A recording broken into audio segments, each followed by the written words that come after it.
Shawn, as an upcoming star, did you see them like making it to where they are today? Did you think they would? Or Bret Hart, you mean? Yeah, Bret Hart and Shawn Michaels. Yeah, Shawn did well. I never, Bret was always a great hand, and the Harts were did well. Good wrestling, technical wrestler. I wrestled Bret quite a bit in the early years, early Brutus Beefcake years, and a lot of the house shows and stuff, And I was happy to see a success. I never really foresaw that Bret would have made it to where he did with Vince, but I wasn't unhappy to see it. I wasn't jealous of his success or anything like that. I thought it was great to see guys who Bret didn't have the greatest personality, outgoing personality, let's say, Right. But he wound up, he took, those things which he had, those attributes, he had a great skill in the ring, it was his ring skill.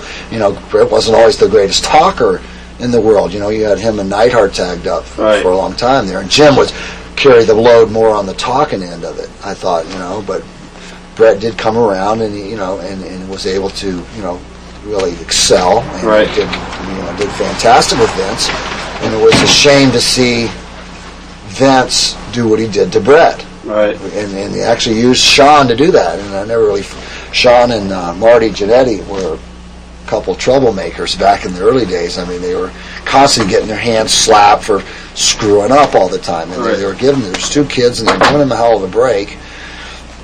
And they were constantly screwing up, and I mean, to this day I see Marty a lot, and I like Marty a lot, and I really hadn't seen Shawn in later years. I didn't really get to see him. We did an interview with Shawn, and he kind of said, that's Shawn saying that, so I don't get mad at me, but Shawn said that Vince was kind of glad to get rid of, he said, the Hogans and the Beefcakes and stuff like that, because he had a lot of younger guys that wanted to work, and they weren't lazy in the ring, and he wanted to replace a lot of the older guys with the younger talent and stuff like that. Yeah, what do you that makes, I'd go along with that, but I wouldn't exactly say we were lazy in the ring. I mean, it's not like you guys just went through the motions or something.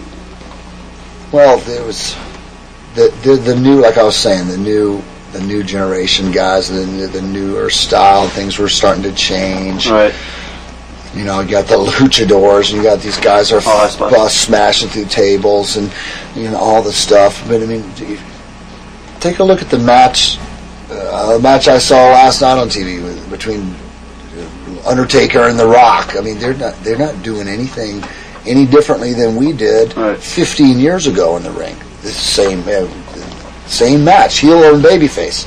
I mean, and they're in there working and punching and kicking and doing, they weren't busting through tables, and I mean, they were working, and I mean, we were doing the same exact thing, and just that, I think Vince maybe wanted to get rid of the Hulks and Beefcakes because we came from a generation of guys that stood up for themselves too, and that demanded our fair wage for our work, and we were well paid back then. There was a lot of guys that were making some big money, and I think Vince found out that he could bring in these young and hungry guys for considerably less money. Right. Because, like I said, I think he's getting a little bit greedy. Right.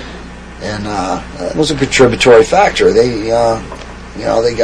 Here you got a bunch of guys that are working for $500,000 a year, and some guys $1 million, and merchandising, and I mean, making a great living. And then now you got some younger kids that'll come in and wrestle for $100,000, $500,000, $100,000. Vince, more money for Vince. Right.